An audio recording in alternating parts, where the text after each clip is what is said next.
Okay. So today we are honored to be with Matanel Weissman, who is a focusing professional and also a psychologist. And he has an interesting workshop about eating disorder and in the view of focusing. So thank you for coming, Matanel. And you also have a personal story, so let's right away delve into it. And what, because there is nothing as good as a happy end, and you have been successful in healing yourself. Yes. So just for the technical understanding, the interview would be in a video, not written. No. Oh, okay. And so you sent me questions. Maybe you can. Sure. So actually, in a previous talk, you talked that you had issues with eating. Actually, food was an issue, and we now know that it's never about the food. It's something that lies beneath it, like self-appreciation, self-worth. Today I read an article about people with anorexia, that actually their their perception of space around them is different from regular one. They need more space, and their perception about the space that they have around them is smaller than a regular person. Therefore, they want to shrink and increase the space between them and the other. Yeah, anorectic is a very complicated situation, and I'm not gonna talk about anorexia, but more in the direction of bulimia and unspecified and undefined eating disorders, which, as I read in the literature, most of people suffer from eating disorder are unclassified. Sure. Like they We switch all between. know what is emotional eating, like when we are in stress or in excitement, we rush to food. Yeah. I think most people do. Yeah. And yeah, so there are many concepts that we usually or commonly use about emotional eating or eating disorders, and they help to do some order, but eventually I come from a different position, I have a different starting point.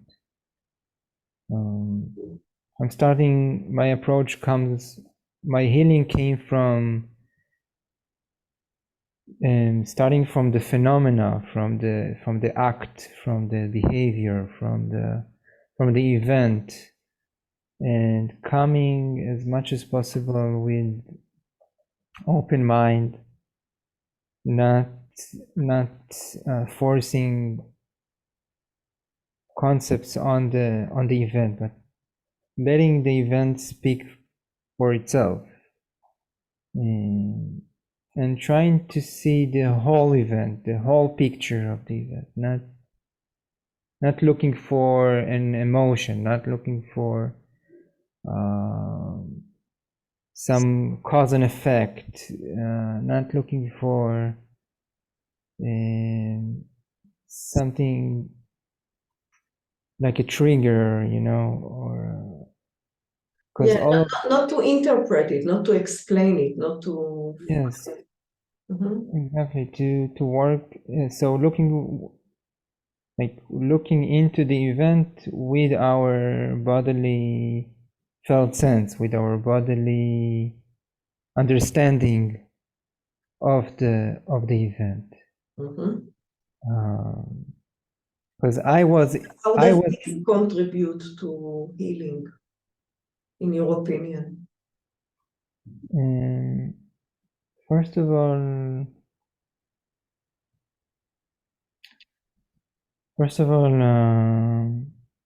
it keeps, if I'm a patient, so it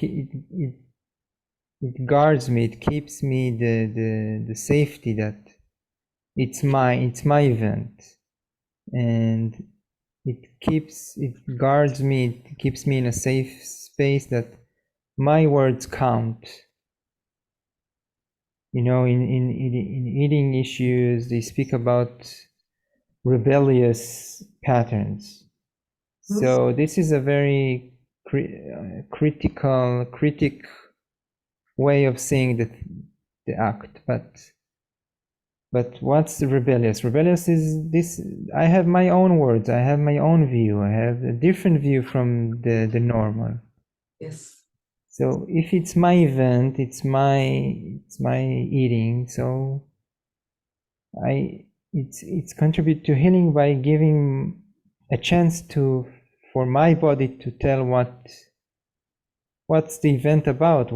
Why did my body did they eat this eating? What did it brought it? What I had this hunger. So this is the first step, finding my own words. So what do you mean you are not pathologizing? Right. Not coming from a stance of pathologizing, but because it's already, pathologizing is already one way to order the phenomena. And I want to come from no order, but it's not no order, it's because if I say no order, it means chaos. I'm not meaning there is no order. It means there is a different order, the order of my body, of my nature of my body. So this is all the philosophy. We can go into an example. Yes, please. An instance.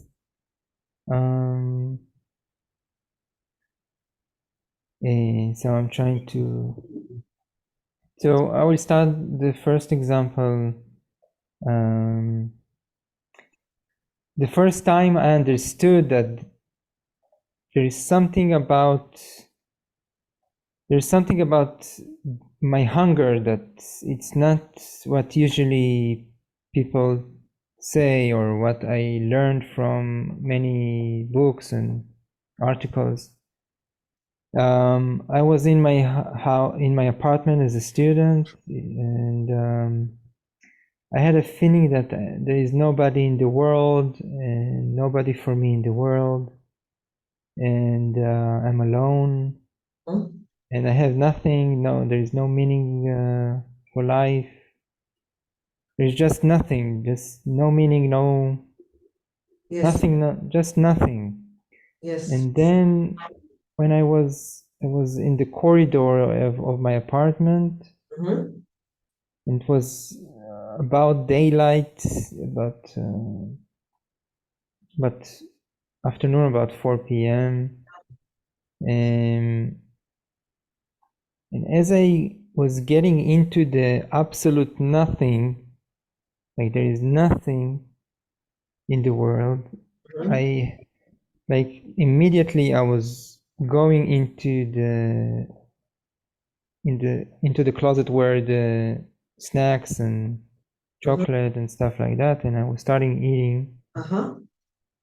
Then I ate from the refrigerator some more cooked food, and as I was eating, there was a moment that I got remembered in a moment. I got remembered, oh, I have this important, meaningful meeting with this person I totally forgot about. And as I got remembered in it, all the eating stopped, and I felt like a fool. I felt like a fool. How didn't I understand it or How didn't I got remembered in this meeting before? Why did I need all this eating? And this was the first time I understood that all the hunger I had in this event Yes. was about getting remembered in this important, meaningful meeting. Now, I'm not saying that I a person understood. What was how you interpreted it, that you wanted to avoid the meeting? You wanted to... No, the opposite. It's like I forgot it, and my body was I see. bringing it to my mind. And I had all the thoughts that why did I eat, and all the critical thinking, and all the shame and stuff like that. But that was the first time I understood that because the hunger disappeared the moment I got remembered in this meeting. This was the first time I understood there's something about this hunger, and that it's trying to tell me something. Mm-hmm. I already knew focusing, and I did a lot of things in a lot of processes, and then later, so you can interpret this example in many ways. You can interpret it, okay, you were in a crisis and you want to avoid the crisis, so you went to eating. Mm-hmm. And I don't know how to Yeah, and also to actually to arouse the body, yeah. to create the opposite, What do you mean, the opposite? like excitement, Okay. to excite the body so it will remember and give it energy. Yeah, you can say that. You can, but what you can say that, but it's not what my body was meaning. Maybe. So how does this No, understanding but what you said is important, because exciting is different from the usual emotional eating theory. Because the usual emotional eating theory tells you that we have hard emotions, so we go to eating to numb it. And now you said something different. You said to excite, not to numb, which is interesting. So how do what was the question? So I wanted to ask you how this recognition at that moment of that event, how did it, how was it the turning point in your story towards healing, towards creating new relationship with food? I had many turning points. That's the turning point from about the middle point of my process. But like a month later or a week later, I don't remember. It was years ago. About a month later, I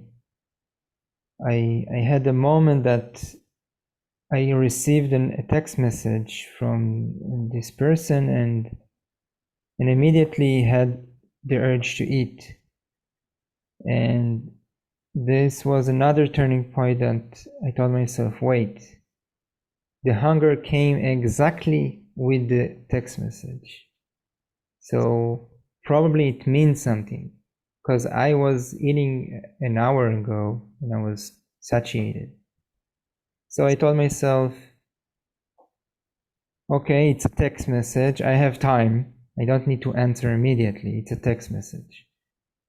And I noticed in my body that I have the urge to eat, but I'm managing by telling myself I have time with answering, that I can stay with this urge to eat without eating, but it's still there. It doesn't disappear. And then I was with myself. I was cleaning the house. Just to clarify, when you say hunger at that event, was it a physical hunger or craving? the urge that you are talking about, was it like a sensation of emptiness, in physical emptiness or in the body, or was it a desire that is coming from psyche? It's like something that wants to push me to the kitchen and eat, like a sense of pushing or drawing me to the kitchen to eat. But did you feel an actual hunger also in the belly, in your physical organs? Yes, it's a kind of it's a kind of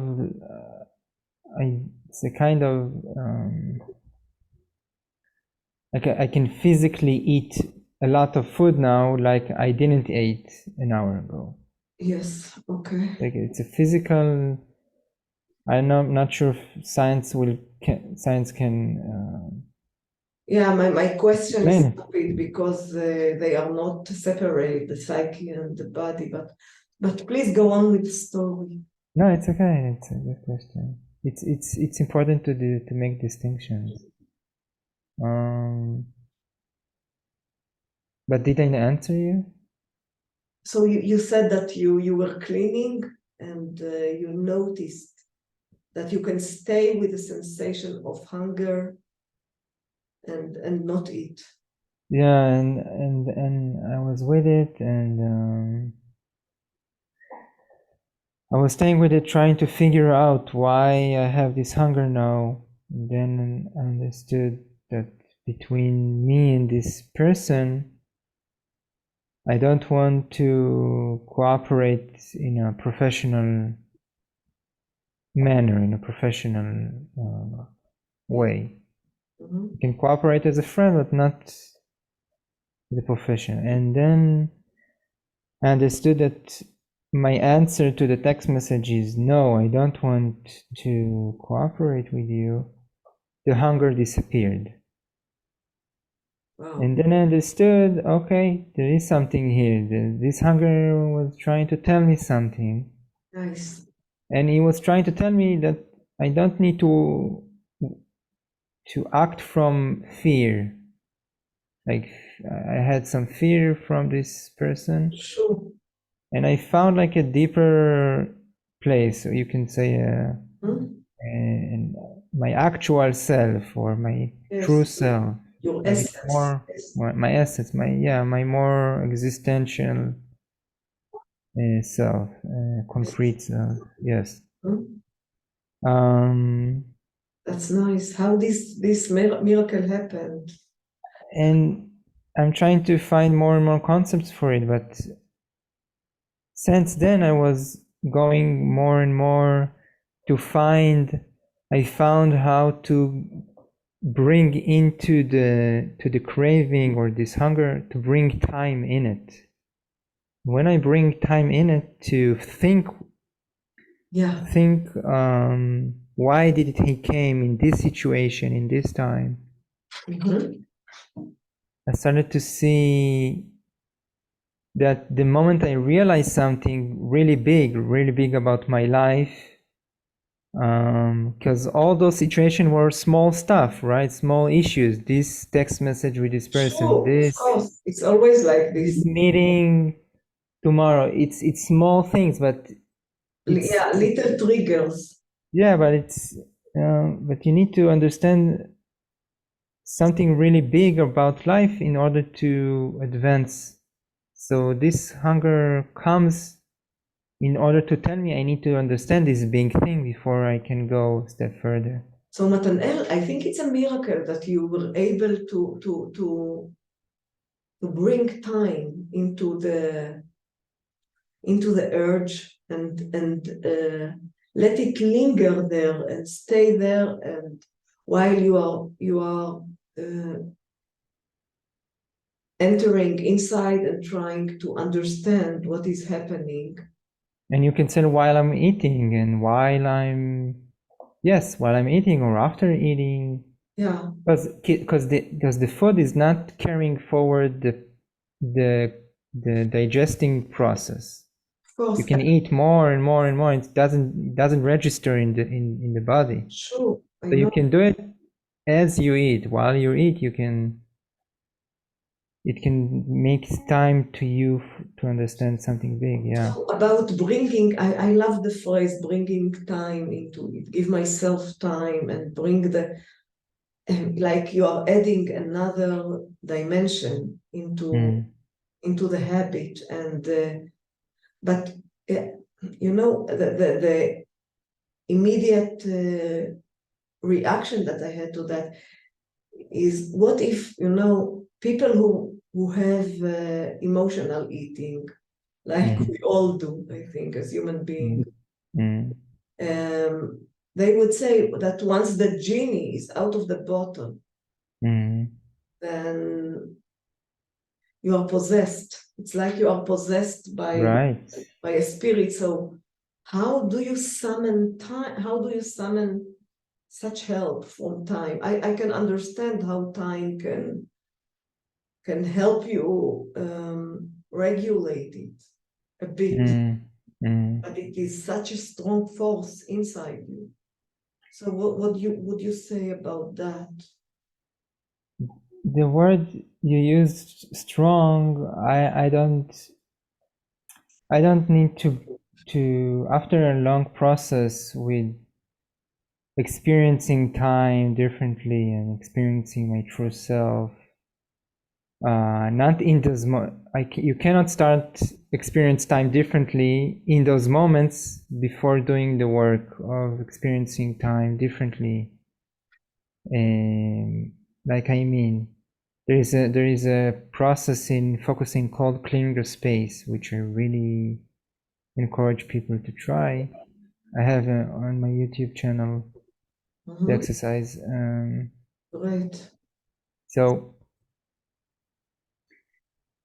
once the genie is out of the bottle, it can really feel like you're being possessed. But I found in my process, in the beginning of the process, I told you from the middle, but in the beginning, I felt just like that. I am being possessed. And the way I saw food was my effort to control my consumption, my effort to control what I eat, when I eat. And as I was in this stance, in this position, there was always this genie that was out of my control. So there was a battle between my control and the genie. Right. And the way, as I was going further, advancing in my process, I stopped trying to control it and more seeing it as like an ally, like a friend. At the beginning is a friend, but later it's not a friend or not or enemy. It's just it's a power that comes. It's not an alien that controls my body. It's this power, this genie comes out from me, from my body. Yes. And it has a lot of power in it. It has a lot of force. It's not depression. It's not. On the opposite, it's like we come back to the rebellious. It has its own words. Yes. So little by little, I don't have a quick fix for it. I'm noticing I'm trying to give a quick fix now, and I don't. Yeah, but but you give hope, because eventually you were able, without controlling it, to achieve some peace and quietness in the system. And yeah, I think peace is the word. Not It's maybe understanding that it's not an enemy. You don't need to accept that it's an ally. The first step is to understand it's not an enemy.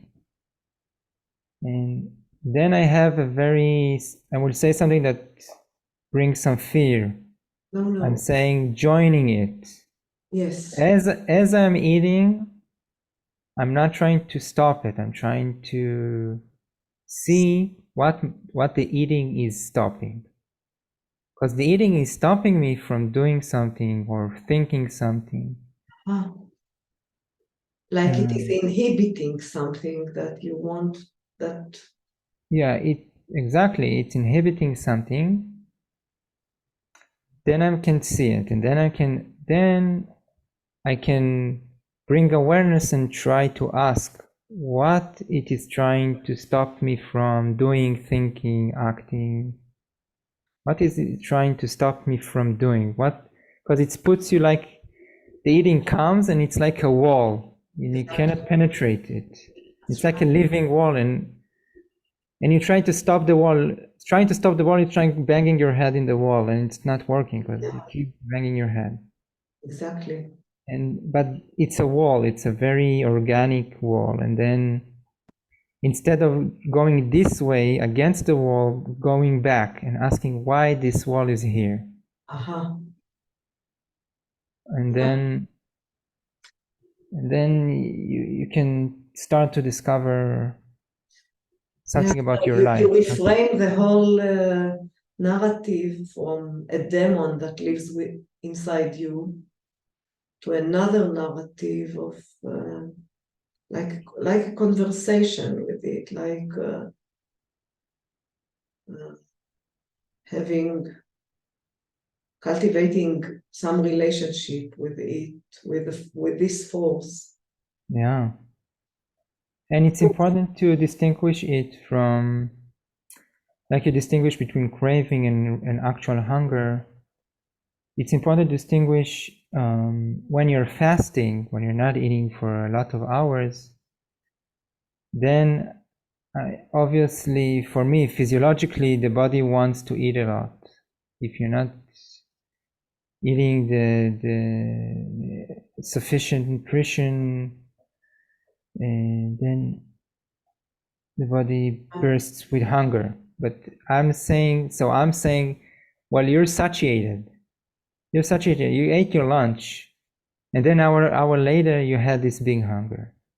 Or you wake up in the morning and you're not usually so hungry in the morning, and this morning you can eat the whole supermarket. Or so it's important to distinguish that it's not it's not a hunger after you're fasting a lot of hours for a second, for example. It's a hunger that you have in a certain moment, in a situation that.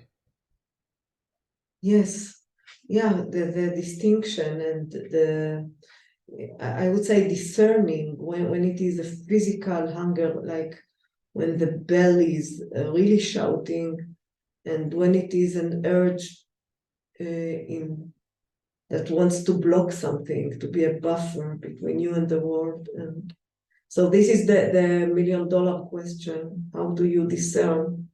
And how do you, like, most people with emotional eating have a control issue. So I was going to use the word control. How do you gain some control over this distinction and hone it and develop it and cultivate it? And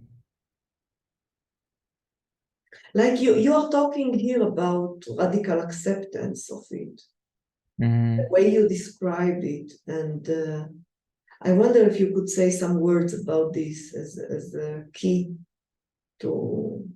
It's a radical acceptance. Yeah, how Or does it control. how does it play a role in the healing process, be it emotional eating or influenza or another chronic issue? That's a big question, the acceptance.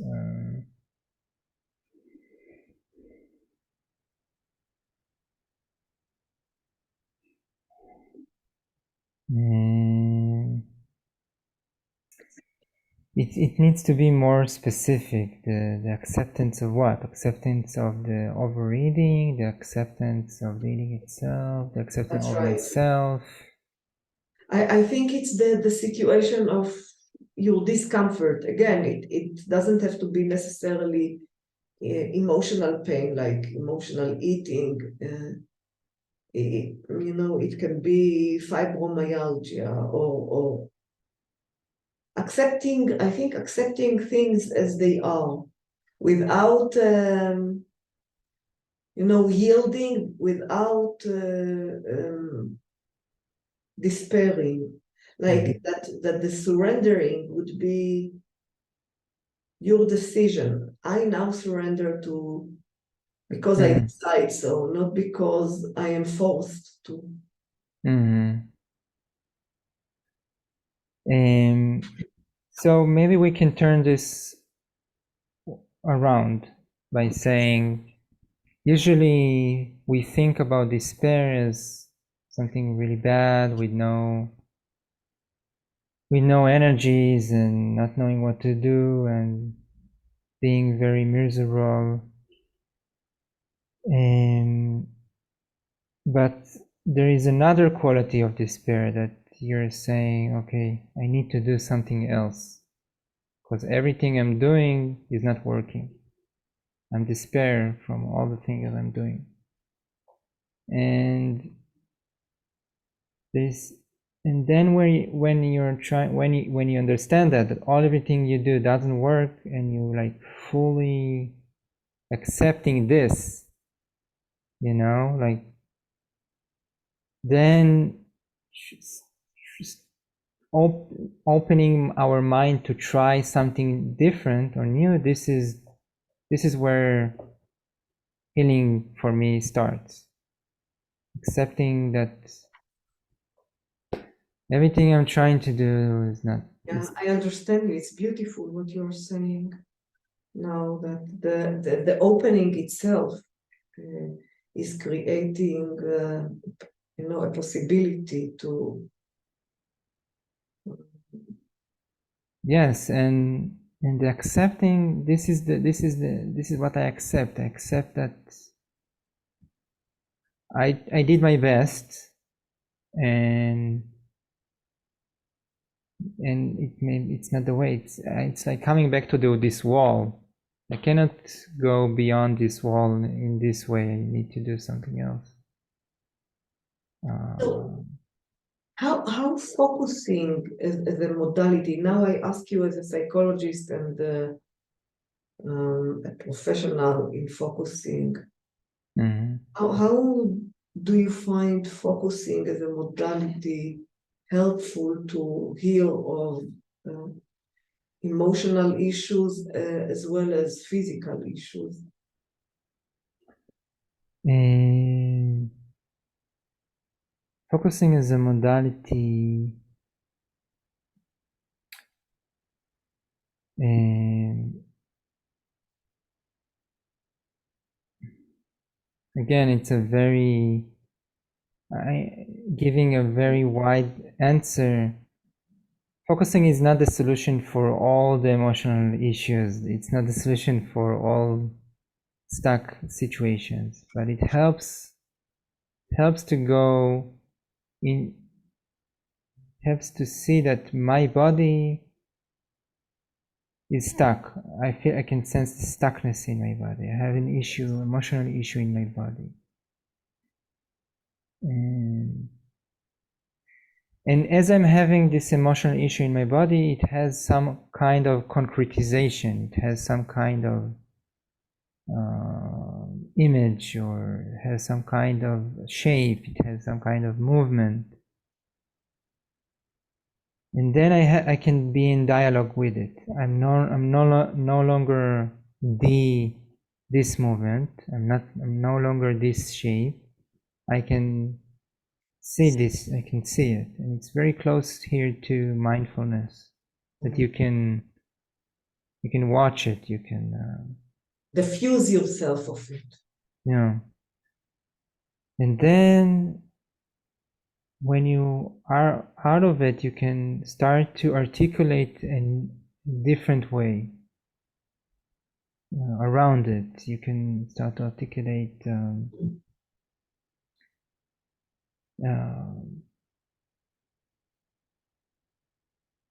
so there are many ways you can look from. There are many movements in focusing that are close to empathy, like looking from the point of view of other people that you have issues with, the emotional issues with. It's always in relationship. We are always in interaction, in relationship. The storm we're in, the emotional storm we're in. So once you're getting out of the storm, you can do these other key movements of seeing other points of view of the situation, and then you're getting the big picture. I see. And then when you get the big picture, so focusing as a modality, you can use it as a tool, like the therapy tool, that you're just doing this, seeing the big picture and going into the body. But you can use it also as a way of living. I see, yeah. And you have another option of using it as creating ways of living. But this is... Yeah. So finally, if someone is listening to you and he has a chronic issue, be it emotional eating or any other thing, and he feels this discomfort in the body, in the psyche, and he feels despair, he feels that he can't take it anymore, like he really is in the end of his rope, as he perceives his reality. What would you tell him as a therapist? What would be your advice to a fellow sufferer?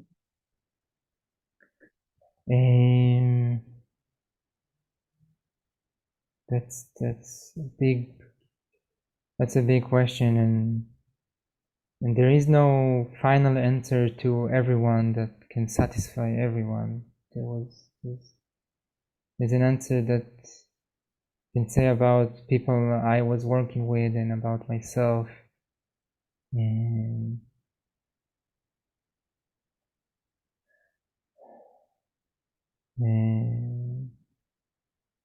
when you say that, I have images of people that are, I don't know, poor and have life circumstances that really stuck. They're really stuck in the life circumstances of no money, or living in a lonely house somewhere and not having many relationships and not finding safety. That's the image I have now. And let's rephrase it. What has to happen, in your opinion, to that things will start to, the needle would start to shift towards healing? What inner environment has to be created in order to facilitate healing?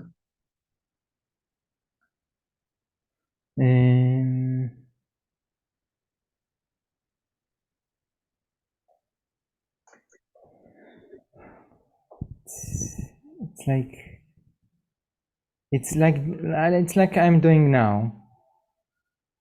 What I'm doing now is not knowing. I don't have an answer. I'm staying in the not knowing. Because any answer is already, you have many answers around the internet, around, I don't know, bibliographic articles and research. You have all the answers in the world. But for yourself, starting with not knowing, staying in this, I just don't know, and keeping this not knowing in our body, but it's a kind of not knowing that you don't give up and you don't push forward. Right. You're keeping your energy, whatever you have, with this not knowing, and still looking for something good to happen or some hope and How can you be in a not knowing and still feel comfortable? Yeah.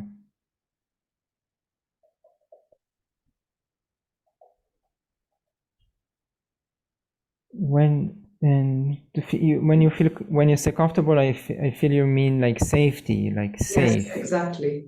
Feel safe, especially when you suffer in the background. Yeah.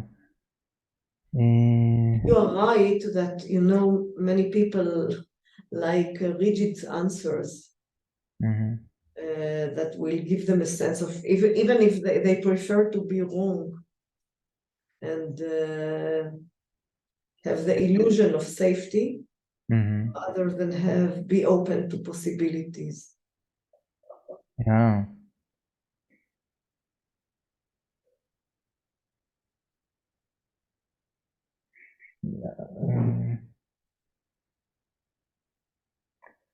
Well, in some situation, we prefer to be wrong in order to be safe.